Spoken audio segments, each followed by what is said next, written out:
అయితే ఈ పెద్దలుడు ఒక ఆయన ఉన్నారండి. ఆయన ఎక్కువగా ఫీల్డ్‌లో ఉండేవారు కదండీ! చంద్రబాబు నాయుడు గారు ఎక్కువగా ఉండేవారు. అంటే ఆయన డాక్టర్ వెంకటేశ్వరరావు హ్మ్. ఆయనది ఒక టైప్ అండి. అంటే ఇంత రాజకీయమైనటువంటి అవగాహన ఆయన కూడా మంచి అవగాహన ఉంది. మినిస్టర్ చేశాడు, ఎంపీ చేశాడు, ఎమ్మెల్యే చేశాడు, అన్నీ చేశాడు. కానీ చంద్రబాబుకు ఉన్నటువంటి కెపాసిటీ హ్మ్. పార్టీని ఆర్గనైజ్ చేయటంలో ఓకే. ఆయనకు ఇద్దరి మధ్య కంపేర్ చేస్తే ఆయన కొంచెం కొద్ది కుడివైపు తక్కువన్నట్టు. ఉంటాడు. అప్పుడు ఎందుకంటే ఒక మాట నేను ఇంతకుముందు ఇంటర్వ్యూలో కూడా చెప్పాను. చంద్రబాబుని ఇవాళ మీరు వెన్నుపోటు పొడిచాడు, అది పొడిచాడు, ఇది పొడిచాడు అంటారు. అది కరెక్ట్ కాదు. ఎందుకంటే 84లో నాదెండ్ల భాస్కర్రావు గారి ఎపిసోడ్ ఉంది కదా, అవునండి. 1 మంత్. అవునండి. అప్పుడు ఆ 1 మంతే నేను లేను. భాస్కర్రావు గారు కూడా అడిగారు, నేను రానులేండి, ఇక్కడ చేరడం నాకు ఇష్టం లేదు, నేను రానని చెప్పాను. అప్పుడు ఈ మైసూర్లో నందగిరి హిల్స్లో నంది హిల్స్లో వీళ్ళు ఎమ్మెల్యేలందరూ దేశపోయి క్యాంప్ పెట్టారు కదా. అవునండి. ఆ రోజున గనక చంద్రబాబు గనక లేకపోతే ఆ క్యాంపులో ఆర్గనైజర్గా ఆ రోజే పార్టీ పోయి ఉండేది. మొత్తం అందరూ లాగేసేవారు ఆయన. మొత్తం భాస్కర్రావు భయంతోటో భక్తితోటో బెదిరించో ఏదైనా రకంగా మొత్తం మెజార్టీ లాగేసుకునేవాడు. వాళ్ళు అక్కడ చేరి రకరకాలుగా వేధించారు చంద్రబాబుని. నాకు బట్టలు లేవంటాడు ఒకడు, నాకు మంచి ఫుడ్ కావాలంటాడు, లేకపోతే ఇంకోడు డ్రింక్ కావాలంటాడు, రకరకాలు అనమాట. అతని కాబట్టి పాపం ఓపికతోటి అన్నీ భరించి చేశాడు. అదే కనుక ఇక్కడ హైదరాబాద్లో ఉన్నట్లయితే, ఆ ముషిరాబాద్ స్టూడియోలోనే ఎక్కడో పెట్టినట్టయితే, అప్పటికీ ఒక రోజున మన అరవిందరావు గారు అప్పుడు deputy commissioner law and order east zone, ఆయన పంపించేసి ఆ ఎమ్మెల్యేలందరినీ బంధించాడు ఎన్టీఆర్. మొత్తాన్ని తీసుకొని రండి అది ఇది. ఆయన వచ్చి మీ అంతటా మీరు ఉన్నారా, మిమ్మల్ని బలపెట్టారంటే, లేదు మా అంతటా మేము ఉన్నామండి అని. అప్పుడు ఏంటంటే ఆఫీసర్లు కొంచెం పర్సనల్ ఇంటిగ్రిటీ ఉండి ప్రొఫెషనల్ ఇంటిగ్రిటీ ఉన్నవాళ్ళు కాబట్టి ఓకే మీరు ఉండండి మాకేమైందని వెళ్ళిపోయినారు. ఓకే. ఇవాళ పరిస్థితి కనుక అయితే లాక్కొచ్చేస్తారు. ఈ గోండాలు పోయో రౌడీలు పోయో పోలీసుల మద్దతుతోటి లాక్కొచ్చి కూడా చేస్తారు.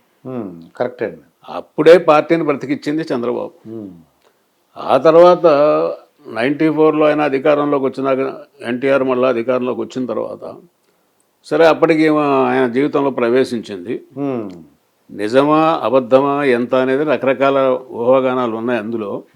మొత్తం మీద ఆవిడ జోక్యం మాత్రం రాజకీయంగా ఉందని చెప్పి అందరూ నమ్ముతారు. ఆ జోక్యం ఎంతవరకు పోయింది ఏమిటి అనేది ఒక స్టేజ్లో ఏంటంటే, అప్పుడు నేషనల్ ఫ్రంట్ చైర్మన్ కదా ఆయన. అవునండి. ఖచ్చితంగా ప్రధానమంత్రి అవుతాడు, లేకపోతే డిప్యూటీ ప్రధానమంత్రి అన్న అవుతాడని అనుకున్న రోజుల్లో నేషనల్ ఫ్రంట్ మీటింగ్ ఢిల్లీలో జరుగుతూ ఉంటే ఈమె కూడా వెనకాల వెళ్ళింది అక్కడికి. అక్కడ మీటింగ్ అయిన తర్వాత భోజనాలు చేస్తూ ఉంటే ఎన్టీఆర్ తనంతట తాను భోజనం చేయలేడు, సొంతంగా తన చేతులతో అన్నం కలుపుకొని తినలేడనేటువంటి ఇంప్రెషన్ కలిగించడానికి ఈవిడ స్పూన్ పెట్టి ఆయన నోట్లో పెట్టడం, అన్ని ఫోటోలు వచ్చినాయి. అప్పుడు నేషనల్ నాయకులందరూ ఏమనుకుంటారు, ఎన్టీఆర్ పని అయిపోయింది, ఇంకేముంది ఆయన ప్రైమ్ మినిస్టర్ అయ్యేది, అసలు అన్నమే తినలేకపోతున్నాడు అనే ఇంప్రెషన్ క్రియేట్ చేసావు అక్కడ. అది అలా తింటూ ఈవిడ ఇంకోలాగా ఆలోచించుంటారు. అక్కడ వదిలేసేసి నువ్వు రూమ్లోకి వచ్చిన తర్వాత ఏమైనా పెట్టు ఎట్లా చెయ్యి. ఇది జరిగిన తర్వాత ఇక్కడ కూడా ఏదో కొన్ని జిల్లాల్లో ఇంటర్ఫేర్ కావడం ఇదని అవన్నీ డీటెయిల్స్ పోతే చాలా ఇబ్బంది లేండి. మళ్ళీ ఎందుకు అంటే ఎవరు కూడా సాహసించలేదంటే, ఎన్టీ రామారావు గారి దగ్గరికి వెళ్ళి లక్ష్మీభారతి ఇన్వాల్వ్మెంట్ వద్దని చెప్పలేదండి. చెప్పారు. అది ఎవరు సాహసించారండి అలా చెప్పారు? దేవేంద్ర గౌడు, తర్వాత కేఈ కృష్ణమూర్తి, అశోక్ గజపతిరాజు గారు అంటారా, ఈయన మన అశోక్ గజపతిరాజు, వీళ్ళందరూ పోయారు. పోయారు భయపడలేదు. పోయి అన్నగారు మీరంటే మాకు దైవం, మీ వలనే మేము రాజకీయాల్లోకి వచ్చాం, కానీ ఆమె జోక్యం ఎక్కువైపోయింది, ఆమెని ఇంటి వరకే పరిమితం చేయండి, మీ జీవితం వరకే పరిమితం చేయండి, రాజకీయాల్లోకి రానియొద్దండి, పార్టీ దెబ్బతింటా ఉంది అని చెప్పారు. చెప్పాను కదా నేను, ఆయన మొండి మనిషి కదా, ఒకసారి నిర్ణయం తీసుకుంటే నా భార్య జోక్యం చేసుకుంటే మీరేంటి అడ్డుకునేది, మీరెవరు అడ్డుకోవటానికి, లక్ష్మీపార్వతి నా భార్య, నాతో పాటు రాజకీయాల్లో కూడా పాల్గొంటుందన్నట్టుగా మాట్లాడాడు. దాంతో వీళ్ళు ఇంకా లాభం లేదురా, ఇంకా అప్పుడు వీళ్ళని సస్పెండ్ చేయాలని కూడా ప్రయత్నం చేశాడు. ఓకే. పార్టీ నుంచి. ఆ స్థితిలో అప్పుడు 163 మంది ఎమ్మెల్యేలు ఉండేవాళ్ళు ఈ గ్రూపులో, చంద్రబాబు గ్రూప్లో. వాళ్ళందరూ సమావేశమై మీరు ఒప్పుకుంటారా ఎన్టీఆర్ని పార్టీ అధ్యక్షుడిని తొలగించేసి మీరు పార్టీ అధ్యక్షుడు అయ్యి సీఎం అవుతారా, లేకపోతే మేము అశోక్ గజపతిరాజుని ఎన్నుకుంటాం అని ఒత్తిడి పెట్టారు. ఇప్పుడు మిగతా వాళ్ళు ఏమంటారంటే వెన్నుపోటు రాజకీయం అంటారు. ఈ ప్రత్యర్థులు మాట్లాడే పిచ్చి మాటలండి అవన్నీ. వాళ్ళ పార్టీలో నాయకుడిని మార్చుకున్నారండి, అందులో వెన్నుపోటు ఏందండి నాకు అర్థం కాదు. అది అంటే ఎన్టీ రామారావు గారి వల్ల పార్టీ వచ్చింది, ఆయన పక్కన పెట్టేశారు కావచ్చు.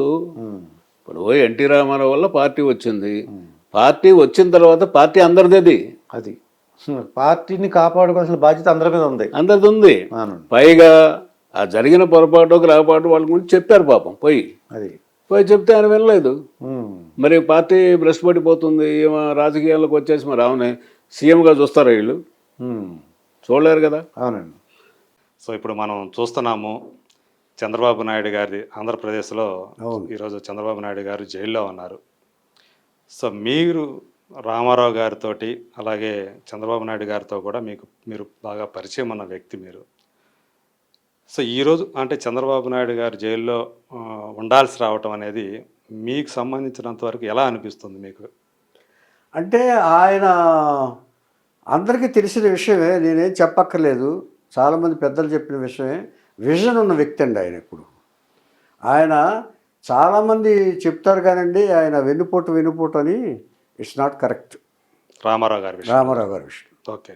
ఎందుకంటేనండి రామారావు గారు కూడా అపార్థం చేసుకున్నారు దీన్ని బట్టి, నా ఉద్దేశం, నా పర్సనల్ వ్యూ. ఓకే. ఎందుకంటేనండి ఆవేళ పార్టీని చేజారిపోకుండా రామారావు గారి చేతి నుంచి శ్రేణుల నుంచి చేజారిపోకుండా కాపాడిన వ్యక్తి చంద్రబాబు నాయుడు గారు అని నా అభిప్రాయం కూడా. అంటే నేను మొత్తం ఎనలైజ్ చేసి చాలామంది విశ్లేషణలు విన్న తర్వాత నేను చెప్తున్న మాట ఇది. విన్నది లేకపోతే ఆ పార్టీ కుక్కలు చెప్పిన విస్తరలాగా అయిపోయేది. ఆవేళ ఆయన అడ్డు పెట్టకపోతే, అడ్డు పడకపోతే ఏం చేతంటే రామారావు గారు అప్పుడు ఆయన ఉద్దేశంలో ఇది రాలేదు, ఇది మన కోసం చేస్తున్నారన్న ఉద్దేశం ఆయనకు కూడా కలగలేదు. సో ఆయన అందుకనే ఆయన బ్యాడ్ దృక్పథంతోనే ఉన్నారు చంద్రబాబు నాయుడు గారు. అంటే ఆయన ఏదో అన్యాయం చేశారని. కానీ ఆ తర్వాత కానీ ఫ్యామిలీ మెంబర్స్ ఊరికే ఎందుకు ఇచ్చేస్తారు సార్? ఫ్యామిలీ మెంబర్స్ సపోర్ట్ చేశారంటే ఆయన్ని, తండ్రిని కాదని ఒక కారణాలు ఉంటాయి కదా. అందుకని ఇది చంద్రబాబు నాయుడు గారి నుంచి నా అభిప్రాయం. కానీ డెఫినెట్గా ఆయన విషన్ మాత్రం ఖచ్చితంగా, ఇందాకే పవన్ కళ్యాణ్ గారి స్పీచ్ విన్నాను నేను. అవును. ఆయన వచ్చినప్పుడు అదే సైబరాబాదు మొత్తం హైదరాబాదు, కేటీఆర్ గారు కూడా ఒకసారి సందర్భంలో చెప్పారు, చంద్రబాబు నాయుడు గారి వల్లే హైదరాబాద్లో ఈ హైటెక్ సిటీ అనేది వచ్చిన తర్వాతే హైదరాబాద్కి ఒక కళ వచ్చింది, ఐటీ పరిశ్రమ వచ్చి ఇవాళ లక్షలాది రూపాయలు ఇన్కమ్ వస్తుంది స్టేట్కి. తర్వాత బిల్ గేట్స్ను కూడా తీసుకొచ్చిన ఘనత చంద్రబాబు నాయుడు గారిని. అంచేత చంద్రబాబు నాయుడు గారు ఇప్పుడు ప్రతి వ్యక్తిలోనూ ఏదో ఒక కోణంలో బ్యాడో లేకపోతే ఏదో ఆవేశమో లేకపోతే ఆలోచన ఏదో తేడాగా ఉండొచ్చు. అంత మాత్రం చేత 80% మంచిని మనం కాదనుకోవటం కరెక్ట్ కాదు. ఓకే. అంతకంటే ఇప్పుడు మీరు జైల్లో ఉన్నారన్నారు చూసారా, ఆయన అక్కడ కూడా ఈ న్యూస్ ద్వారా విన్నాను నేను, ఈ స్కిల్ డెవలప్మెంట్ ఒక కార్యక్రమాలు జైల్లో జరుగుతుంటే ఆయన వెళ్ళి పరిశీలించారట.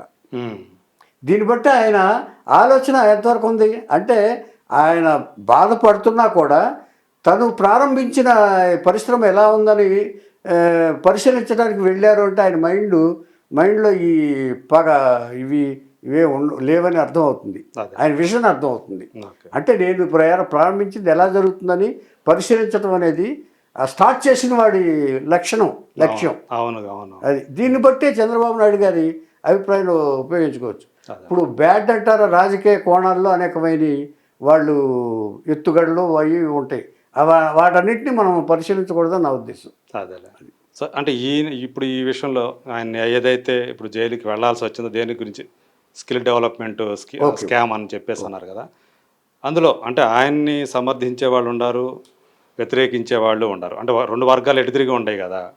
సో యాక్చువల్గా ఏంటంటే ఇది చేసిన వాళ్ళు ఎవరైతే అధికారులు ఉన్నారో వాళ్ళని పక్కన పెట్టేసేసి అంటే క్రిస్టల్ క్లియర్గా తెలిసిపోతుంది కదా సార్. ఇది ఇప్పుడు నేను అనేది చంద్రబాబు నాయుడు గారు ఈ మధ్య మీటింగ్లు ఎక్కువ చేస్తున్నారు, ప్రజా దీంట్లోకి వెళ్ళిపోయిన తర్వాత ఇదివరకటి వైభవం పూర్వ వైభవం వచ్చే పరిస్థితి కనపడింది ఎవరికి, వెదటి వాళ్ళకి. అదే పూర్వం కనపడేప్పుడు ఇప్పుడు ఈయన్ని కట్టడి చేయకపోతే ఈ మనం ఉండం అనే పరిస్థితి అందరిలోనే ఏర్పడింది.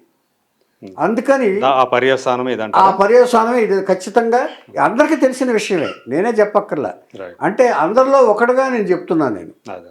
సో మీకు రామారావు గారు చంద్రబాబు నాయుడు గారి మధ్య అది ఏదైతే రామారావు గారిని వెన్నుపోటు పొడిచారని చెప్పి చంద్రబాబు నాయుడుకి ఇప్పటికీ అంటూ ఉంటారో, నిజం అది జరగకముందు వాళ్ళ మధ్య సంబంధాలు ఎలా ఉండేవి? వాళ్ళ మధ్య ఏంటంటే ఇప్పుడు రామారావు గారితో గురువు గారు ఇదే అయిపోయిన తర్వాత పద్మ గారు కూడా బాగా ఇన్వాల్వ్ అయ్యారు. గురువు గారు అంటే దాసనారాయణ. ఈ పెళ్లి విషయం వచ్చేటప్పటికి గురువు గారితో డిస్కస్ చేయటం చంద్రబాబు నాయుడు గారు, ఎందుకంటే బికాజ్ ఆయన కాంగ్రెస్ కదా, పద్మ గారు కూడా కాంగ్రెస్ అప్పుడు ఆ టైంలో వారి ఇన్వాల్వ్మెంట్ తోటి ఈ చంద్రబాబు నాయుడు గారిని సపోర్ట్ చేసిన వాళ్ళల్లో దాసరి పద్మ గారు ఫస్ట్, తర్వాత గురువు గారు. భువనేశ్వర్ గారిని చంద్రబాబు నాయుడు గారికి ఇవ్వటంలో ఇచ్చేదంటే కాంగ్రెస్ పార్టీ కాబట్టి, ఎదటి పార్టీ కాబట్టి ఇది, అందుకని వాళ్ళని ఎంక్వైరీ చేయాలి. ఎదురుకుండా ఇంట్లో ఉన్నారు కదా, అంచేత ఇప్పుడు ఎవరైనా చెన్నైలో ఎదురుబోదురు ఇల్లు కదండి, అంచేత ఎవరైనా ఎంక్వైరీ చేయాలనుకున్నప్పుడు ఎవరైనా ఎంక్వైరీ చేస్తారు, దగ్గరగా ఉన్నోళ్ళు ఎవరు, పార్టీలో ఉన్నోళ్ళు ఎవరు. ఒకవేళ వీళ్ళకి తెలియకపోయినా వాళ్ళు ఎంక్వైరీ చేశానని చెప్తారు కదా.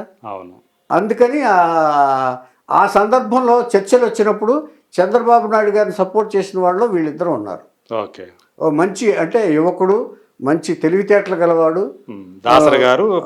తెలివితేటలు గల అప్పటికి అంటే నాయకత్వ లక్షణాలు ఉన్నవాడు, బాగా కార్యక్రమాల్లో పాల్గొన్నవాడని చెప్పి ఆయన్ని భవిష్యత్తులో ఇంకా రాణిస్తాడు రాజకీయాలు అంతే. అంతవరకు ఆ చంద్రబాబు నాయుడు గారి సంబంధాన్ని రామారావు గారికి, గురువు గారికి, పద్మ గారికి మధ్య జరిగింది. మిగతా ఎక్స్ట్రా ఇదేమి జరగల. అదే. సో మీకు తెలిసినంత వరకు రామారావు గారితో మీకు ఎప్పుడు పరిచయం కలిగింది? అంటే గురువుగారి దగ్గర పనిచేసేటప్పుడే కదా పనిచేశారు. గురుగారితో పనిచేసినప్పుడు అంటే రామారావు గారితో నాకు బొబ్బులిపులి మెయిన్ అంటే సర్కస్ రాముడు కూడా పనిచేశాను నేను. సర్కస్ రాముడు పనిచేశాను, విశ్వరూపం పనిచేశాను. విశ్వరూపం అంటే ఎక్కువ పిక్చర్లు చేసింది నేను. ఆ తర్వాత లాస్ట్లో బొబ్బులిపులి ఫైనల్గా, అంటే ఆయన పార్టీ పెట్టే ముందు బొబ్బులిపులి. అంటే ఆయన పార్టీ పెట్టాలని నిర్ణయం తీసుకున్నప్పుడు ఆయన చేస్తున్న సినిమా లాస్ట్ సినిమా బొబ్బులిపులి. ఓకే. అప్పుడు అంటే మీకు తెలిసేదా ఆయన అట్లా పార్టీ పెట్టబోతున్నారు? డిస్కస్ చేసేవాళ్ళు. అసలు దీనికి నాంది చెప్పాల్సిందంటే ఏంటంటే రామారావు గారు అసలు పేపర్ కూడా చూసేవాళ్ళు కాదు. అవునా? పేపర్ కూడా చూసే టైం లేదు ఆయనకి. రామారావు గారికి పేపర్ చూసే టైం కూడా లేదు. తెల్లవారుజామున లేవటం, యోగా చేయటం, షూటింగ్ టైం ప్రకారం వెళ్ళిపోవటం, రావటం, వచ్చిన తర్వాత తెల్లవారుజామున లేస్తారు కాబట్టి 7 గంటలకే ఆయన పడుకునే పరిస్థితి, 7 గంటలకు అన్నం తిని పడుకునే పరిస్థితి. సో ఇటువంటి పరిస్థితులు ఎవరన్నా వచ్చి చెప్తే తప్ప, పరిచయాలు అందరితోనూ ఉన్నాయి ఆయనకి, ఆయనంటే గౌరవం కాబట్టి, పబ్లిక్ ఫిగర్ కాబట్టి. కానీ ఈ రాజకీయాల మీద అవగాహన కలిగింది మాత్రం ఈ సినిమాలు చేసేటప్పుడు. సర్దార్ పాపారాయుడు ఒకటి, సర్దార్ పాపారాయుడు అంటే దేశభక్తి, పాపారాయుడు, బొబ్బులిపులి, ఈ 2 సినిమాలే ఆయనకి బాగా ప్రేరణ కలిగించాయని ఆయనే చెప్పుకున్నారు మీటింగ్లో. ఆయనే పబ్లిక్ మీటింగ్లో చెప్పుకున్నారు. ఎలాగంటే దీనికి గురువు గారి మీద నమ్మకం ఏర్పడటానికి అప్పుడప్పుడు మాట్లాడుకున్నాం. అంటే ఎన్టీఆర్ గారు అంత సిస్టమేటిక్గా ఉండేవారు. సో చంద్రబాబు గారిది అంత ఒక విజనరీ థింగ్. హైదరాబాదు ఒక అద్భుతమైన నగరం అవడం వెనుక చంద్రబాబు గారి కృషి ఉందని చాలామంది అంటూ ఉంటారు. ప్రతిపక్షాలు లేకపోతే అప్పుడు ఉండే కాంటెంపరీ రాజకీయాల పరంగా లేదు, ఆయనదేం లేదు, వేరే వాళ్ళంతా చేసిన దాన్ని ఇది పాలసీ పరంగా మెయింటైన్ చేశారు తప్పితే ఇంకేం లేదు అని అంటూ ఉంటారు. చంద్రబాబు నాయుడు గారికి హైదరాబాద్కి ఉన్న అనుబంధాన్ని మీరు ఏ విధంగా నిర్వచిస్తారు? అంటే ఒక సైబరాబాద్ అనేది తయారవడం కోసం ఐటీ అనేది ఒక రంగం ఉంది. రాబోయే రోజుల్లో ఈ ఐటీ పెద్ద ఇన్కమ్ జనరేట్ చేస్తుంది, బోళ్ళంత మందిని ఎంప్లాయ్మెంట్ చేస్తుందనే విషయం చాలా స్టేట్లోని చీఫ్ మినిస్టర్లకు కూడా తెలియదు. ఆ టైంలో ఈయన రికగ్నైజ్ చేసి దాని గురించి అమెరికా వెళ్ళి ఓ ఫైల్ లాగా తీసుకొని వెళ్ళి పెద్ద పెద్ద కంపెనీల దగ్గరికి వెళ్ళిపోయి మీరు రండి, హైదరాబాద్లో రండి, మీరు ఐటీ కంపెనీలు ఇక్కడ పెట్టండి, మీకు ఏం కావాలంటే శైలం కావాలన్నా, ఏం కావాలన్నా, వాటర్ కావాలన్నా, పవర్ కావాలన్నా, ఏం కావాలన్నా చెప్పండి నేను ఇస్తాను అని చెప్పి చాలామంది దగ్గరికి వెళ్ళి చెప్పాడు. అలాగే బిల్ గేట్స్ దగ్గరికి వెళ్ళాడు. బిల్ గేట్స్ దగ్గరికి ఇంటర్వ్యూ దొరకదు అసలు. ఈయన అట్లా ఆంధ్రప్రదేశ్ చీఫ్ మినిస్టర్గా వచ్చానండి, నాకు ఇంటర్వ్యూ కావాలండి అని అడిగితే అసలు కుదరదండి, ఇప్పుడు అంటే నేను ఈ పని మీదే వచ్చానండి, కలిసి వెళ్ళాలి అంటే మీకు ఒక హాఫ్ అన్ అవర్ ఇస్తాను టైము, హాఫ్ అన్ అవర్కి మీరు వచ్చి టైం ప్రకారం కూర్చొని మీరు చేసుకొని వెళ్ళండి అన్న. అలాగేనండి చాలు అన్నాడు. ఈయన వెళ్ళి ఒక అరగంట ముందే వెళ్ళి కూర్చున్నాడు. ఆ టైం కరెక్ట్గా ఆ టైంకి పిలిచారు ఈయన.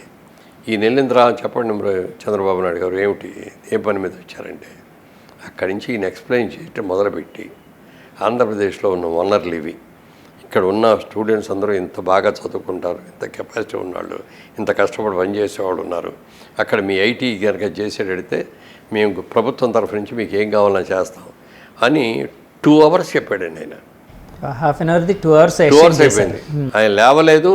ఈ మధ్య మధ్యలో ఆయనకి ఏమో ఫోన్ల మీద మెసేజ్లు వస్తున్నాయి, పిఎస్లు వచ్చి మాట్లాడుతుంటే డిస్టర్బ్ చేయకండి అని చెప్పి అని. నేను భారతదేశంలో భారతదేశమే కాదు, అప్పుడు అమెరికాలో తప్పితే ఎక్కడ బ్రాంచీలు లేవు.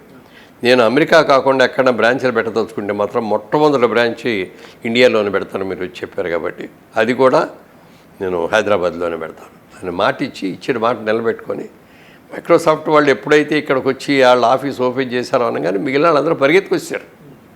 అయ్యో మైక్రోసాఫ్ట్ వెళ్ళిపోయింది, మనం వెళ్ళకపోతే వెనకబడిపోతాం, ఎవడి కాడు వచ్చేసాడు. మరి అదంతా చేసుకొచ్చింది ఆయనే కదా. మరి సైబరాబాద్ అని పెట్టింది దానికి అనవసరం. ఇక్కడ సైబరాబాద్ అని అప్పుడు ఏరియా అంతా ఖాళీ, కొండల గుట్టలు ఉండేది కదండి. గుట్ల గుట్ల కాదు, ఓ బస్తా ఒడ్లు కానీ, ఓ బస్తా గోధుమలు కానీ, లేకపోతే ఓ బస్తా జొన్నలు కానీ పండవు. అలాంటి దాంట్లో ఈ ఏరియాలు చేస్తే ఇవాళ సస్యశ్యామలం అయిపోయింది బ్రహ్మాండంగా. So credit goes to Chandrababu Naidu గారు. విజనరీ అండి. ఆ విజనరీ అంటే ఇంతమందికి అంటే ఒక రాష్ట్రం భవిష్యత్తు బాగుండాలి అనే ఒక విజన్ అనేది ఉండడం రాజకీయ నాయకులకి చాలా ఇంపార్టెంట్. అదే ఆ పేరుతోనే విజన్ 2020 అని పెట్టింది. రాజశేఖర్ రెడ్డి గారితో మీకు ఏదో ఒక స్థలం విషయమా ఏదో నాకు ఐడియా లేదు, ఒక చిన్న పొరపచ్చాలు వచ్చే గొడవ జరిగింది అని విన్నాను. ఏంటి సార్ అది? అంటే రాజశేఖర రెడ్డి గారు నువ్వు ఎక్కడ కలపడే, నువ్వు అంతకుముందు చీఫ్ మినిస్టర్ అవ్వకముందు రోజుల నుంచి కూడా ఎక్కడ కలపడే చక్కగా పలకరించేవారు, బాగా మాట్లాడేవారు. ఆయన బిజీగా వెళ్తా కూడా నన్ను చూసి ఆగి ఏం మురళీమోహన్ గారు ఎలా ఉన్నారు అది అని చెప్పి మాట్లాడి అట్లా వెళ్ళేవారు. అంత గౌరవం ఇచ్చేవారు, అంత కలిసి కూడా ఉండేవాడు. అప్పుడు ఇంకా ఆయన చీఫ్ మినిస్టర్ అవ్వలేదు, చంద్రబాబు నాయుడు గారు చీఫ్ మినిస్టర్గా ఉన్నారు. ఆ టైంలో అపోజిషన్ పార్టీ మీద నిందలు వేయటం అనేది మామూలు, అది రాజకీయపరమైన నిందలు, చేయని పనులు కూడా చేశారని చెప్పి ఇట్లా చేస్తారు. అలా వేసిన అయినప్పుడు ఆయన మీద 100 నేరాలు అని చెప్పి ఓ బుక్ కూడా ప్రింట్ చేసి కోర్టులో కేసు వేశారు. ఆ 100 నేరాల్లో ఒక నేరం నాకు సంబంధించింది ఉంది. 100 తప్పులు అనుకుంటా. ఆ 100 తప్పుల్లో వాళ్ళు అన్నది ఏంటంటే చంద్రబాబు నాయుడు గారు మాదాపూర్లో ఉన్న గవర్నమెంట్ సైట్లన్నీ కూడా మురళీమోహన్ గారికి ఇచ్చేశాడు. ఆయన ఇవన్నీ కూడా ప్లాట్లు వేసి అమ్మేసి ఎన్ఆర్ఐలకి అందరికి అమ్మేశారు. చంద్రబాబు నాయుడు గారికి బినామీ పార్ట్నర్ మురళీమోహన్ గారు అని ఇట్లా. పదాలు తెలియని పెదవులకు అమృతవాక్యం అమ్మ. సంతానలేమి సమస్యతో బాధపడుతున్న ప్రతి స్త్రీమూర్తి బాధను మేము అర్థం చేసుకోగలం. 49 వరల్డ్ బెస్ట్ ఎంబ్రియాలజీ ల్యాబ్ మరియు జిల్ట్రిక్స్ అలారం సిస్టాన్ని మొట్టమొదటిసారిగా ఏపీ మరియు తెలంగాణలో ఈ నెల 9న ప్రముఖ సినీ నటి స్నేహ, స్పెయిన్ దేశానికి చెందిన international senior embryologist Javier Herrera గారు ప్రారంభించారు. ఈ శుభతరుణంలో రక్త పరీక్షలు, AMH test, RBS, semen analysis, ultrasound scan, follicle scan ఈ నెల 31 వరకు ఉచితంగా అందిస్తుంది. 49 అంటే సంతానం, 49 అంటే సంతోషం.